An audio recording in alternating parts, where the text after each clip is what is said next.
నమస్కారం HK news channel కి స్వాగతం. కాకినాడ జిల్లా ప్రతిపాడు నియోజకవర్గ కత్తిపూడిలో దివంగత నేత వరుపుల రాజా తృతీయ వర్ధంతి వేడుకలు ఘనంగా నిర్వహించారు. కత్తిపూడి ఆర్టీసీ కాంప్లెక్స్ సమీపంలో ఏర్పాటు చేసిన వర్ధంతి సభలో రాజా చిత్రపటం వద్ద టీడీపీ నేతలు ఘన నివాళి అర్పించారు. ఈ సందర్భంగా వెన్నశివ మాట్లాడుతూ నియోజకవర్గ స్థాయి నుంచి రాష్ట్ర స్థాయికి ఏ కార్యక్రమం తలపెట్టినా సమర్థవంతంగా నిర్వహించగల నేత స్వర్గీయ వరుపుల రాజా అని, ప్రజా హృదయాల్లో చిరస్మరణీయుడని అన్నారు. మంచి స్నేహితుడు లాంటి గొప్ప వ్యక్తిని కోల్పోవడం తెలుగుదేశం పార్టీ తీరని లోటు అని తెలిపారు.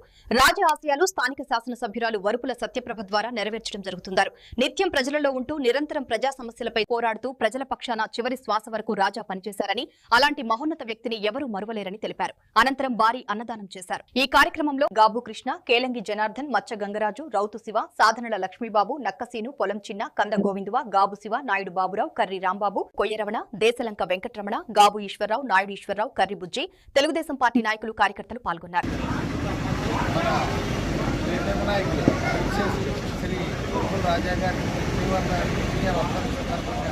కత్తిపూడిలో ఆయన అభిమానులు తెలుగుదేశం పార్టీ కార్యకర్తలు అందరూ కలిపి ఈరోజు ఆయన సందర్భంగా ఇక్కడ అన్నదానం ఏర్పాటు చేయడం జరిగింది. వరుపుల రాజా గారు ప్రతిపడి నియోజకవర్గానికి ప్రజానీకానికి అందరూ కూడా తీరం లోటు. ఆయన సేవా కార్యక్రమాలు మీ అందరూ ఆయన సేవా కార్యక్రమాలు ఆయన యొక్క మంచితనం ఇవన్నీ మనం గుర్తు చేసుకుంటూ ఈరోజు కత్తిపూడిలో ఆయన అభిమానులందరూ కూడా భారీ అన్నదానం ఏర్పాటు చేయడం జరిగింది.